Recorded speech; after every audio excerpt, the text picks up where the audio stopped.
Yeah, perfect. Okay. So again, thank you for coming. And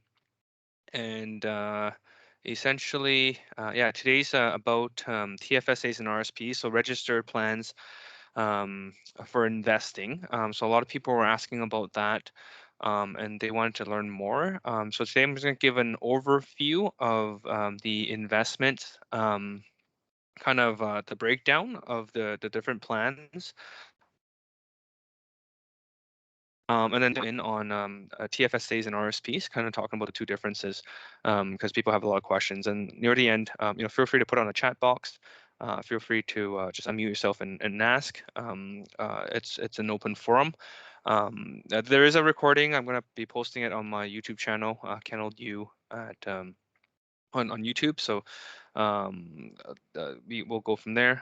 So I'm a certified financial planner for about 3 years now. I've been in the retail banking and the wealth management industry for yeah, for 9 years now. And so kind of these are kind of the things I've learned through the bank and through the different things, um, and just kind of sharing kind of my journey in terms of kind of the knowledge and the like. So thanks for joining, and here we go. So in terms of the investment environment in Canada, there's kind of normally about two different plan types or investment types. There's what we call the registered plans and the non-registered plans.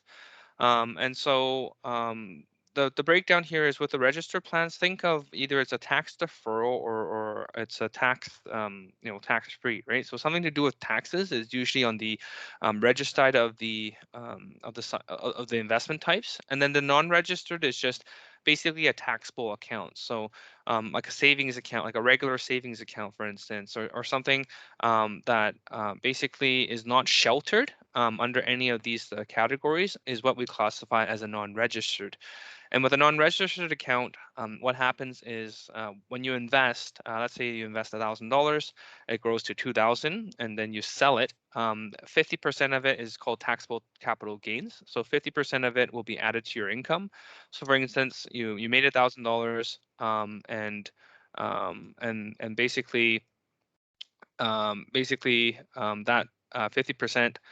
So the $500 is added to your income for the year that you realize it, and the other 50%, the government lets you keep tax free. For registered, either it has a tax deferral process, so you pay taxes later, like an RSP account, or in a tax-free savings account. You after you pay your taxes and you put in a tax-free savings, anything you earn there is completely non-taxable, so it grows without having to worry about taxes.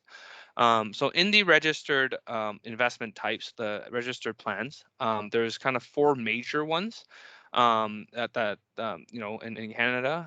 It's the tax-free savings account, so TFSA, the RRSP, which is the Registered Retirement Savings Plan, the RDSP, which is the Registered Disability Savings Plan, and RESP, which is the Registered Education Savings Plan.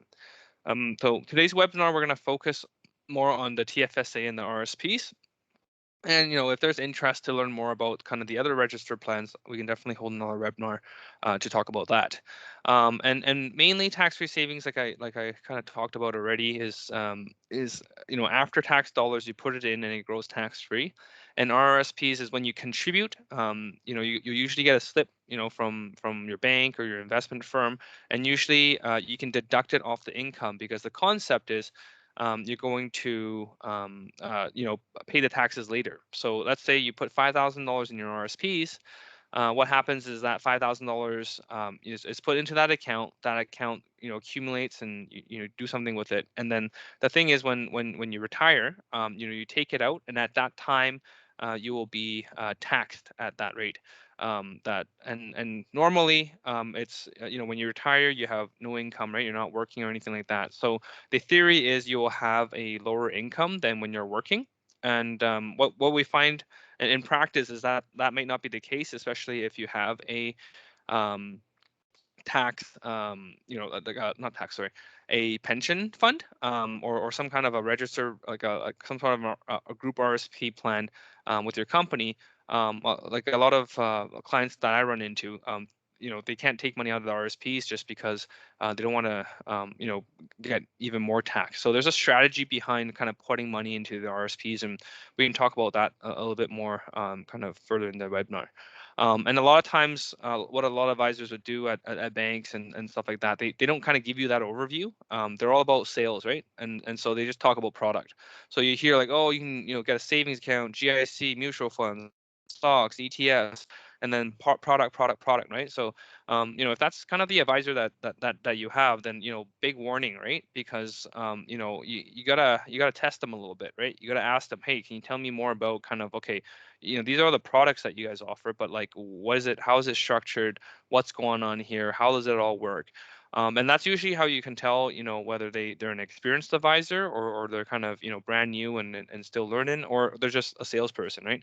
Just kind of pushing product and, get mutual funds, get stocks, invest. It's better than putting in a savings account earning 0% interest.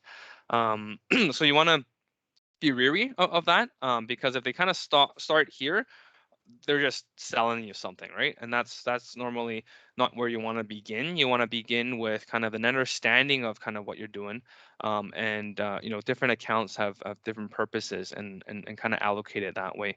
And so for the products, right, there's savings that you can, and all of these type of account types, you can actually hold these products, right? So it's not like, okay, you can only have like a tax-free savings account and then that's it. But the tax-free savings account can consist of like a guaranteed investment certificate, right? GICs.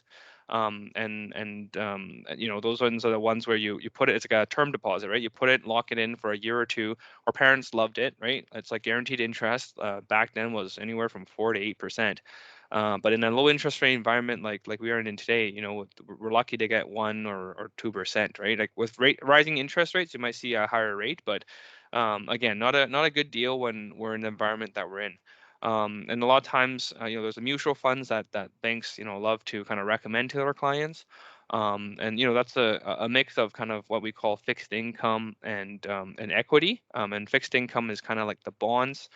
So if you think of like a company, for instance, like Rogers, they have to expand, and build more towers. They need money, so they issue bonds, and that's what fixed income is. So it's they issue it to the banks, the bank sells it to investors, and it's a promise to we'll pay you interest as we borrow this money.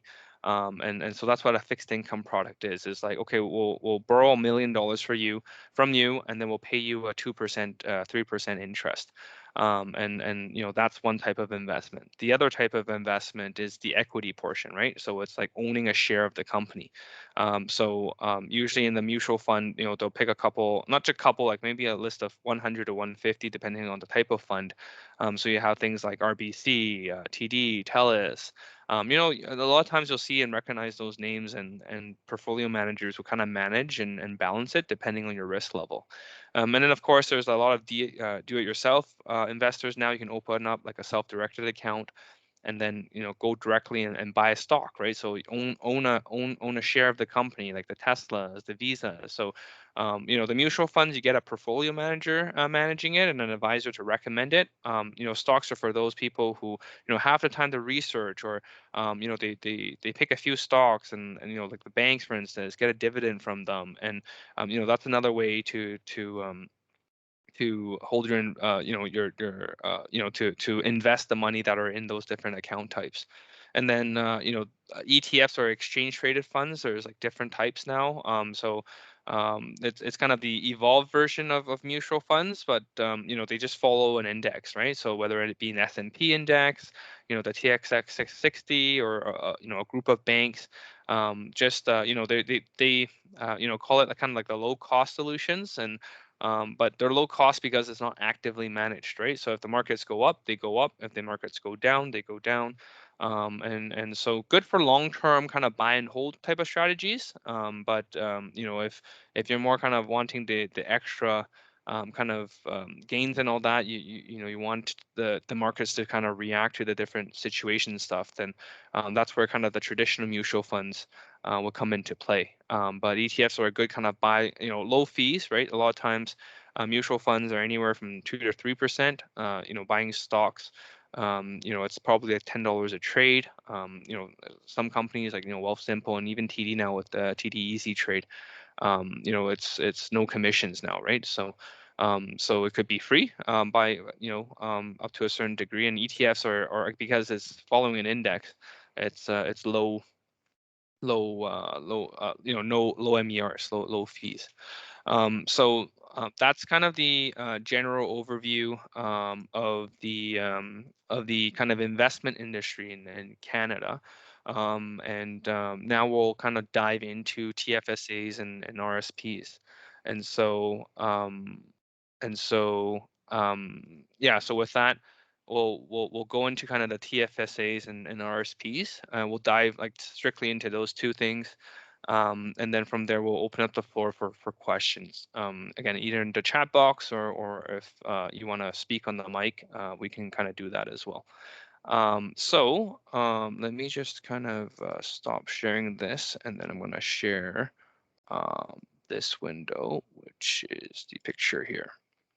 Yeah, so I have an Instagram account, so you can follow it, Teleios Wealth, and I'll be posting kind of different things, related to wealth management for personal finance and all that. So I just kind of pulled it from my Instagram page, and this is thanks to Questrade, the do-it-yourself platform.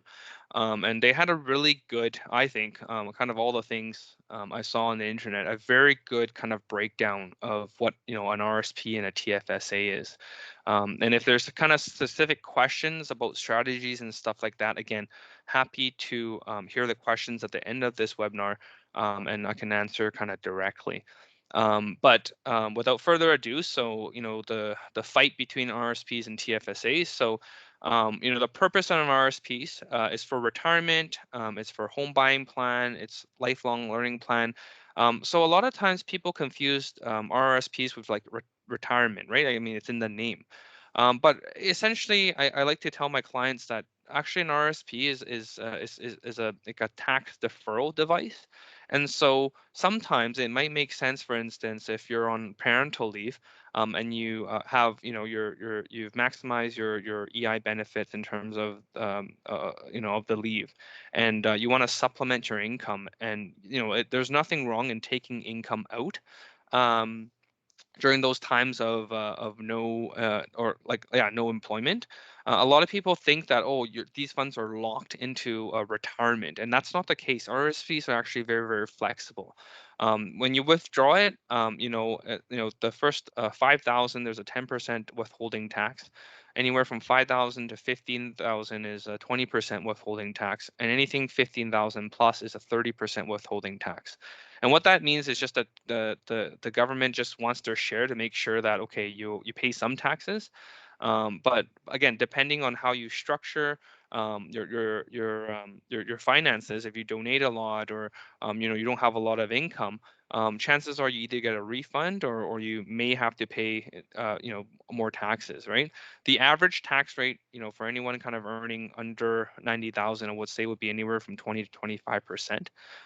So if you took $15,000 out and you got taxed 30%, chances are you're probably going to get some of that refund back. So takeaway here is RSPs, you don't have to wait until retirement to take out. You can actually take them out basically at any time, but when you do take it out, on that tax year, you'll get a tax slip for it. It'll be counted as income, right? And so there's some neat strategies that you can do when you're taking some time off work, for instance, or like for instance, like COVID, right? I had a lot of clients where it's kind of like, it made sense to take money out because they either got laid off from their job, or they're trying something new, they're starting a new business. Those are the times when you don't have to wait until retirement to take it out. You can plan it that way, and to take it out. And for TFSAs is, the purpose is usually for any short or long-term investment goals. So, for a vacation that you want to plan, from 3 to 5 years, right? Or a wedding, right? The birth of a new child, or, and some people now even use it for the retirement. It's just like, this is money I don't need, or it's like my emergency savings fund that I don't foresee myself needing. They put it into a tax-free savings account. And the thing with those is you can, when you take it out, so you get a contribution limit, and I believe it's 81,500 for this year total, right? Because it starts in 2009 is when it started, and each year it started with 5,000, and then with the conservative government, there was one year which it went up to like 10,000, but in the last couple of years it's gone to 6,000, and it rises with the rate of inflation. And so with all that accumulation, your contribution room is 81,500. And how it works is if you kind of put the 81,500, let's say you put it all in, you decided to take it out, like you take $5,000 out.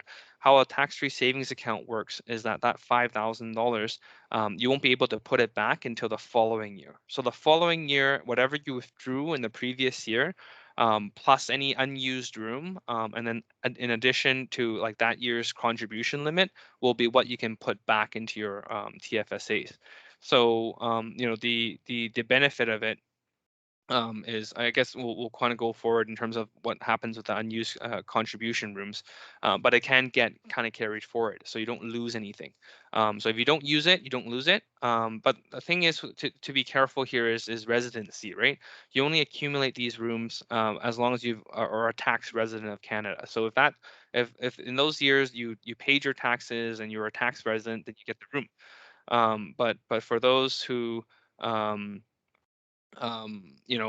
may have left the country for a job, for instance, or were out of the country and they weren't paying taxes for that particular tax year, then the rule of thumb is, you don't get that room at that point. And a lot of people miss that, right? They think, oh, like, everyone gets the room and stuff like that, and that's a no-no. You had to be a tax resident in order to get the room. So the 81,500 that I mentioned is, I'm assuming that you've been a tax resident since 2009, and you were 19 at the time, right? So that's when you start accumulating, or 18, sorry, 18. 18 is when you start accumulating the room. Um, so got to be careful there, and you never want to over contribute because there are penalties involved, right? And here, in terms of the annual contribution limits, it's usually 18% of the last year's income, up to a certain limit. And 2021, they determined there was 27,830. And so that's kind of so even if you're like making 300,000, they want to be fair. It's not 18% of 300,000, it's 18% of the income. But the total kind of room you get, there's a cap on it, right? And so so you're gonna make sure, and that's how you kind of calculate it, and then anything unused gets carried forward, like the thing on the bottom. And the annual contribution limit of a TFSA is 6,000, right? That's like determined by the government. It has no relation to income. So it's just kind of like mandated, whereas the RSPs is based on your earned income, right? So dividends don't count, and so that's why sometimes a self-employed person, they'll pay themselves some income, some T4, instead of giving themselves dividends, is because of that RRSP room, right? And so and the thing is with the room, with tax-free savings, when you withdraw from it, you can get it back the following year. But with RSPs, that's not the case. Once you withdraw it, like, you don't get that room back. So that's another key with RSPs, and that's why you want to save your room, especially if kind of you're growing into your profession. The income you're making right now is not the top dollar. You're going to make more money than you are this year. Then that's something you want to explore with a financial planner and say, hey, does it make sense to use my room this year? Or I think I'm going to make 100,000 or 200,000 down the road. Should I save my room? And that's something a financial planner can definitely kind of walk you through and plan for you, and kind of make that determination. General rule of thumb is, when I talk to kind of my accounting friends, they tax accounting friends, they say, you know, around 90,000 is kind of when you should start contributing to your RRSPs. Anything, you know, kind of below that, it actually makes more sense to put it in a tax-free savings account. Pay your, you know, average tax rate of 25%, and then put that money in a tax-free savings account instead. And especially, you know, in Vancouver, you know, with real estate and stuff like that, and you have to pay capital gains. Like I mentioned earlier in the beginning of this webinar, um, that's actually a good strategy. So for instance, like let's say you bought a rental property and you sold it for, you know, you bought it at 300,000 and it went up to 500, and it's $200,000 of capital gains. Well, guess what? 100,000 of that for that tax year, that's gonna be income for you, right? And a lot of people don't realize that, right? They're like, oh, you know, I'm just gonna sell it because, whoa, like I made a lot of money, but then they forget about that tax bill.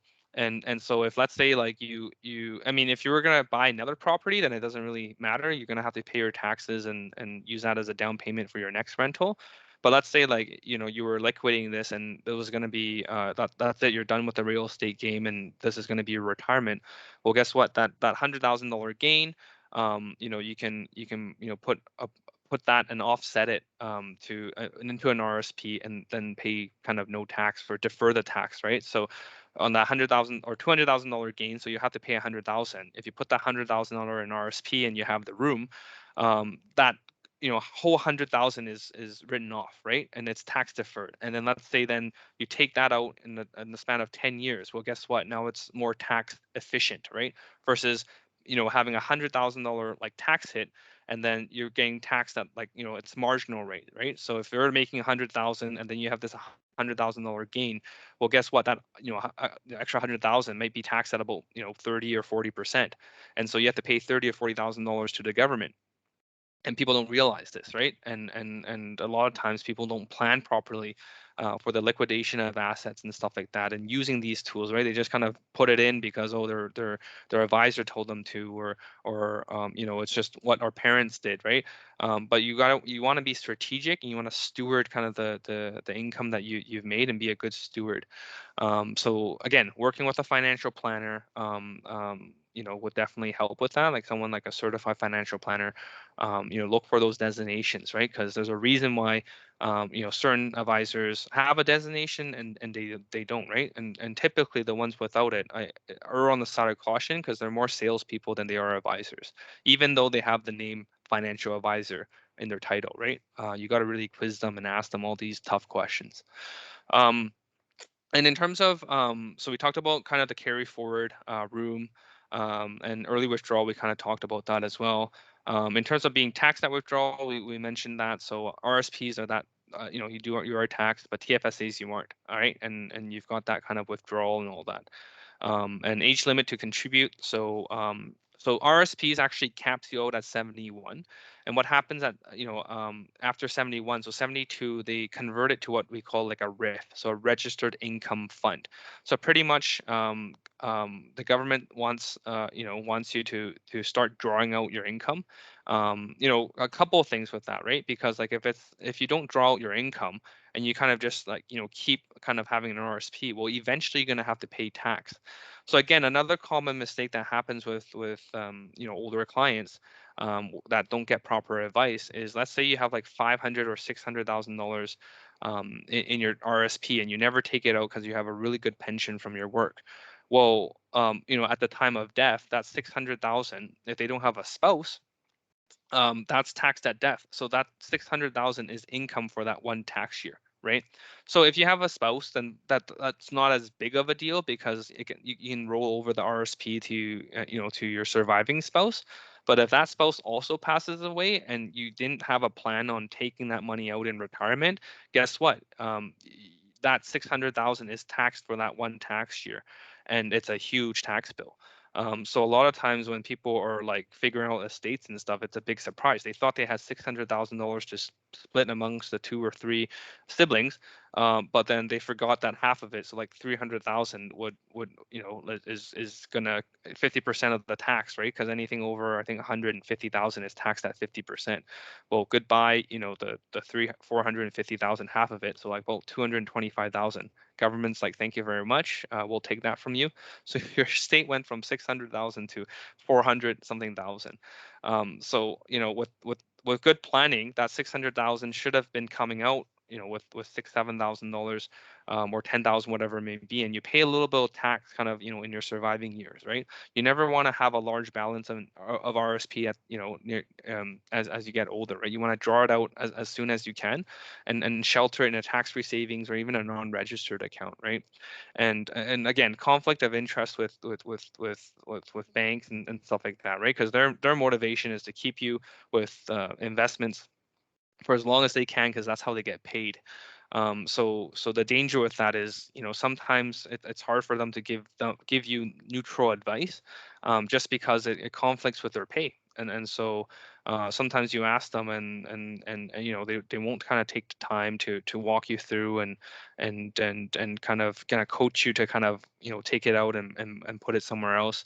And so you got to be wary of that, because when your income is tied to kind of the product, which is one of the reasons why I left the bank, is because I found I was in constant conflict with kind of giving the right advice to my clients, because of these things, right? And so you want to be wary, you want to be, just ask good questions. And I mean, not all advisors will be kind of like that, but it's just, again, the compensation model and stuff like that, you just got to be careful, and find the right advisor.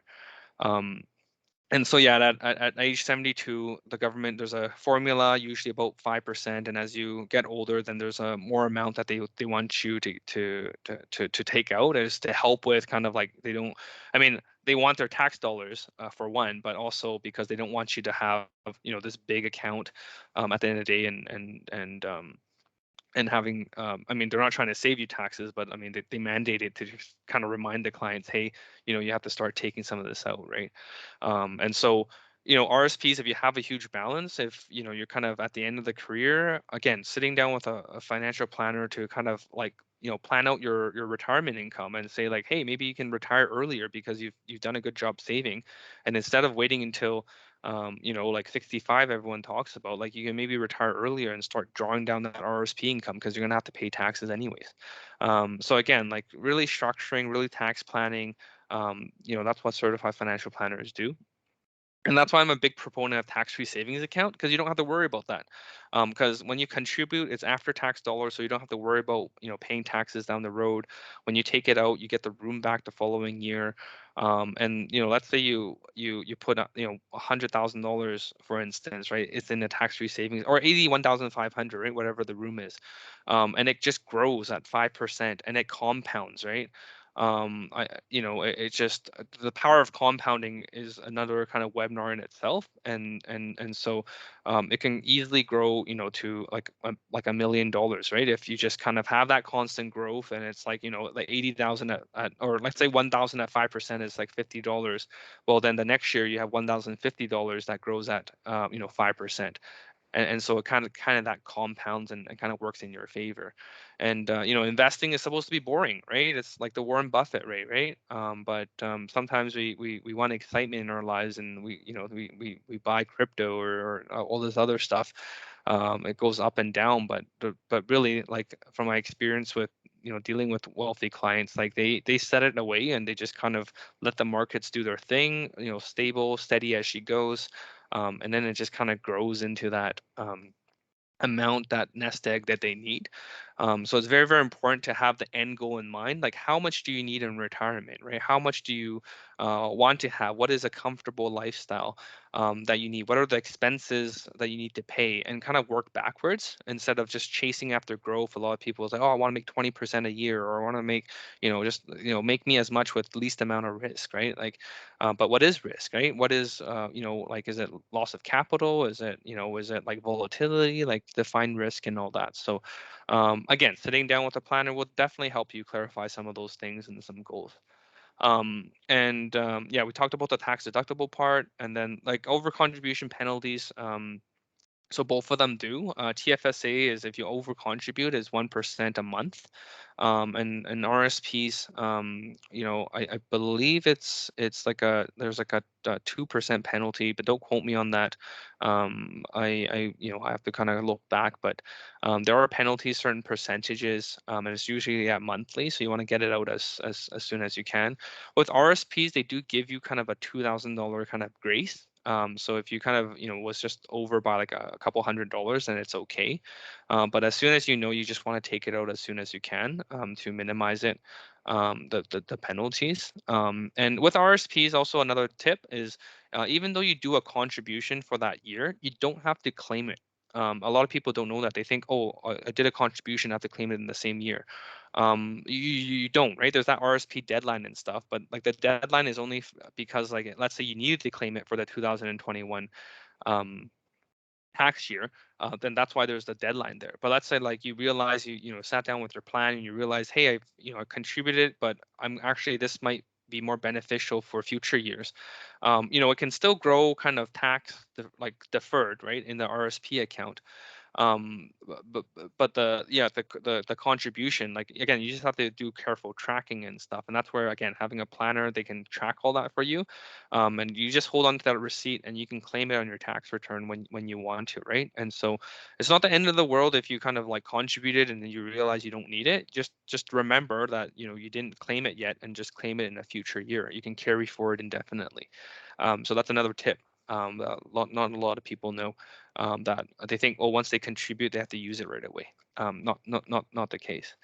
So that's it. I think I spoke for, I try to keep it within like a 30-minute time frame. So I will probably now open the floor up for questions. And let me just see here. You can, yeah, I'll just allow mics and cameras. So just for those that joined us, um, I'll just, yeah, open up the mics if you want to shoot a question through a mic. Otherwise, you can just type on the side, and we can kind of do that as well.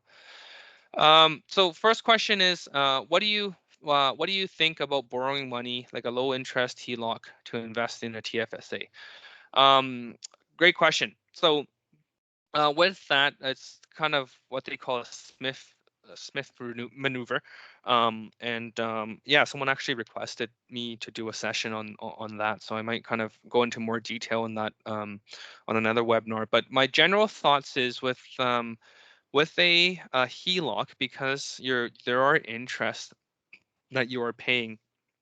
I think it would be best to be in a non-registered account, because if you put in a non-registered account and you buy like dividend stocks, for instance, there's income that's generated, and the income that's generated, the interest that you have to pay for borrowing the funds, you can actually write it off.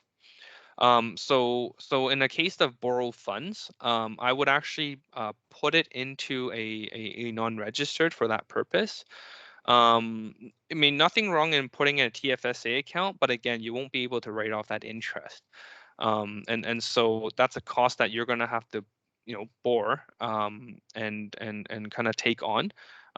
Whereas if you kind of put in an unregistered account, a couple of things that are good. One is you can write off that interest, but also if, let's say, the investment that you put it in goes south and you lose money, in a TFSA, that's it, you lose that room, right? Like, you don't get anything back. But in a non-registered account, it's you can claim a capital loss, right? So let's say you put $1,000 down, and then the stock crash, it goes to zero. Well, you now have 1,000 kind of capital loss, and the taxable capital loss is half of that, so 500, that you can use to write off on future capital gains. And so that's something to think about. And then the follow-up question is, I guess it also depends on your income and how much you would save by writing off the interest. Yes. So again, talk to your financial planner, because there's specifics. I'm talking general, and I think that's where someone like myself, that's what I do for my clients, is kind of that one-on-one time that I get. Is then we kind of dig deep into the numbers, we do an analysis, and it's very tailored. versus there's a wealth of information online. So if you have the time and you want to kind of dig into it, read articles and stuff like that, you're more than welcome to. But I just find it's much easier and it's more, like, since there's so many things competing for your time, when you hire kind of a professional, it saves you kind of that stress to dig deep and figure it out. And you're like, am I doing this right? Like, for whatever reason, like when you just have a professional that 10,000 hours, right? They're just experts at it. It's just kind of second nature to them. And so that's where having an expert definitely will help. But yeah, does that answer your question?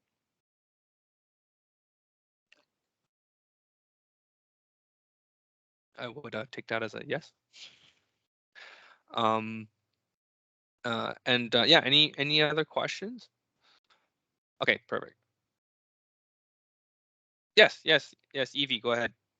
I have a question. So, if you have like a certain amount of money that you want to put aside, but you don't like a certain amount at a time to put aside, but you want it to be flexible, like you want to take out whenever you want to, and then but you also want to earn like a little bit, just a little bit more interest. It doesn't have to be really high than just like the current like checking or like saving account they're giving you right now. Which Mhm. product would you recommend more? Yeah, so for that, it really depends on your time horizon. So if like the savings you're putting away and you think that it's like for something like a trip, for instance, you need it anything, I think like less than a year, I wouldn't put into the markets. Like I wouldn't put it into like a mutual fund or like a stock or anything like that, right? Don't like I ran into problems and I want to get rich quick, right? Like it's like, okay, well, like I don't need like I have like there's a trip coming, but interest is only like 0.5%, or at EQ Bank is like a 1.25. Let's say you got the best rate. You kind of want to be like, "Oh, I can make 5%, right? You don't want to run the risk because like look what happened when kind of Russia invaded Ukraine, right? The markets just went down. And so there's always that risk if you kind of invest in the markets and you have a very short time horizon. You actually might lose your principal, right? Like not maybe the whole thing, but maybe a good chunk, like 5-10%.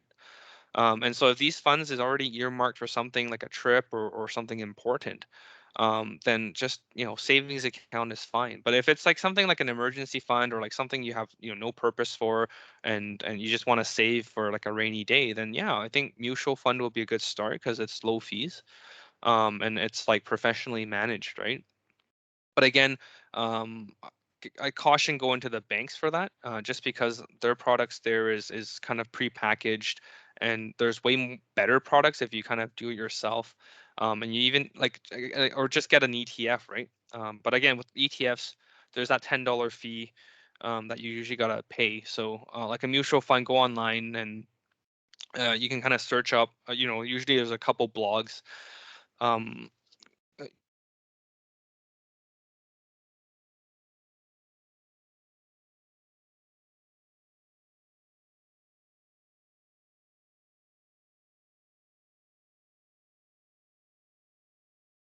Sorry, I pressed a button on on my on my on my headset that exited.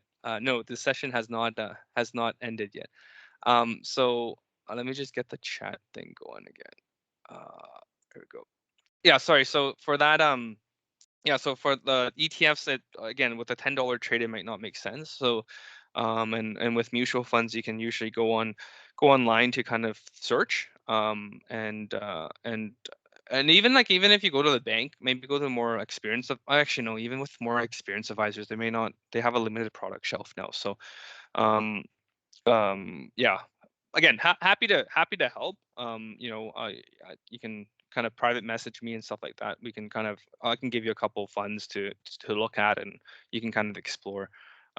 But yeah, like I will stay away from kind of the vanilla mutual fund products at the banks because they're high fees and they don't return much. So, and I'm speaking from experience. So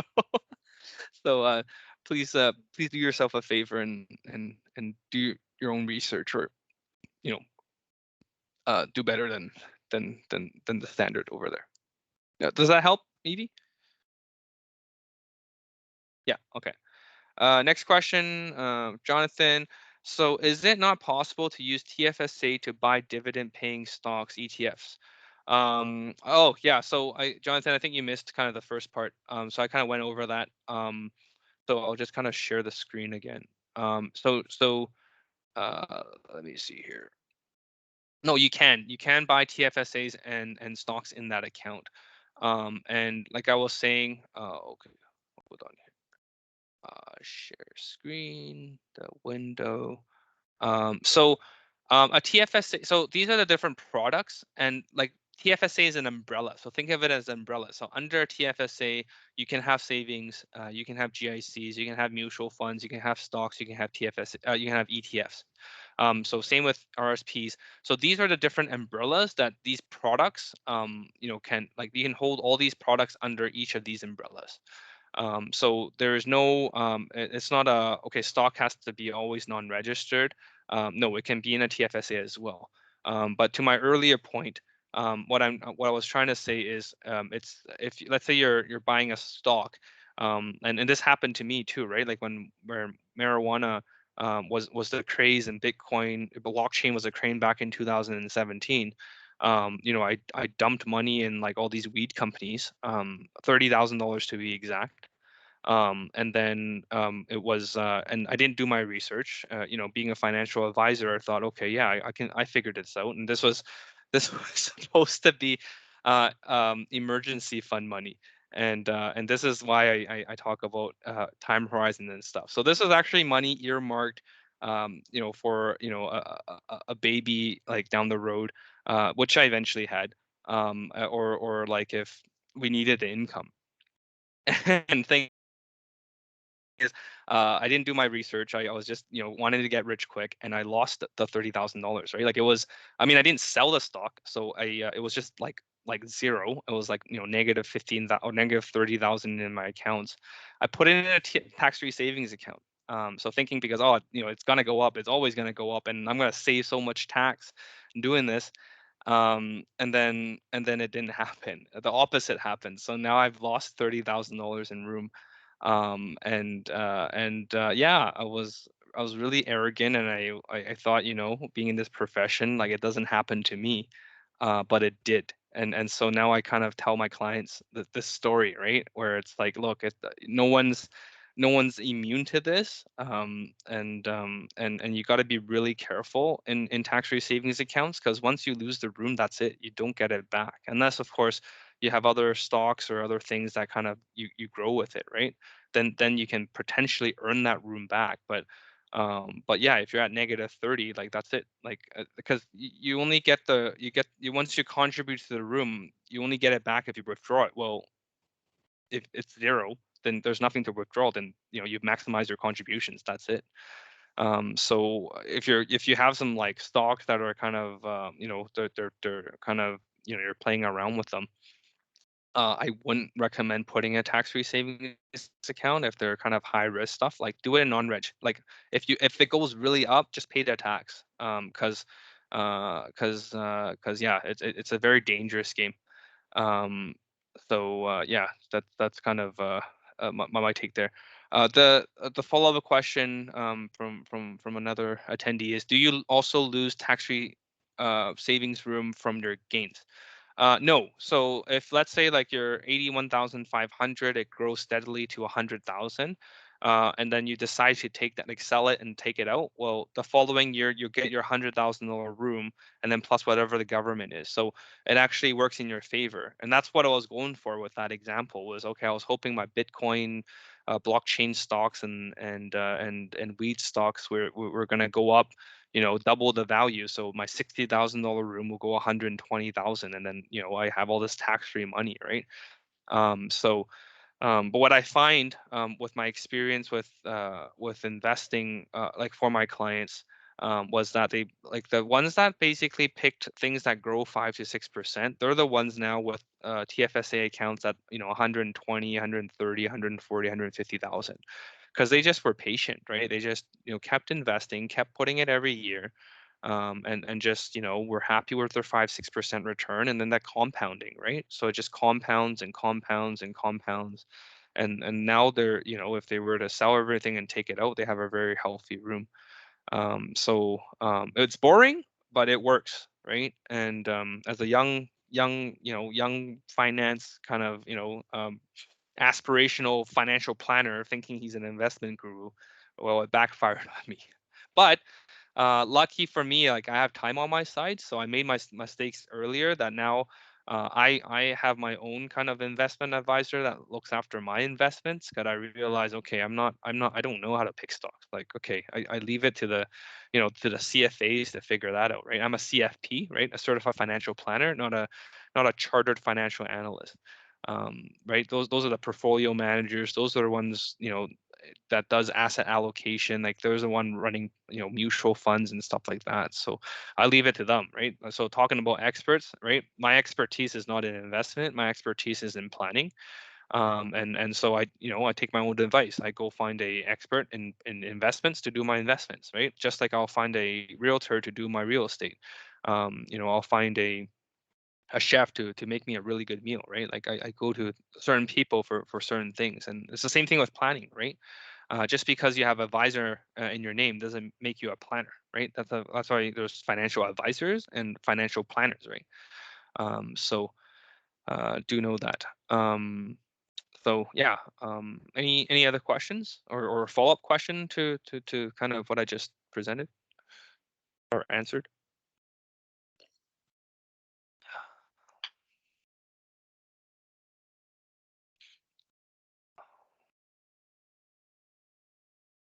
Perfect. Awesome.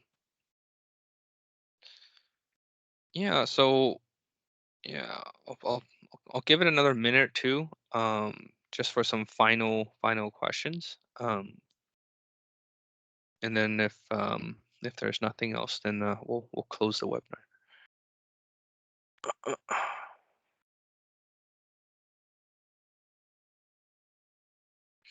Yeah, so as we're gathering kind of, I guess, your final thoughts and if there are any final questions, I'll just kind of close with this. So I am a financial planner. I recently started my practice. So first consultation is completely free. So if some of the things I touched upon today, you're like, what, I want to explore this kind of a little bit further. You know,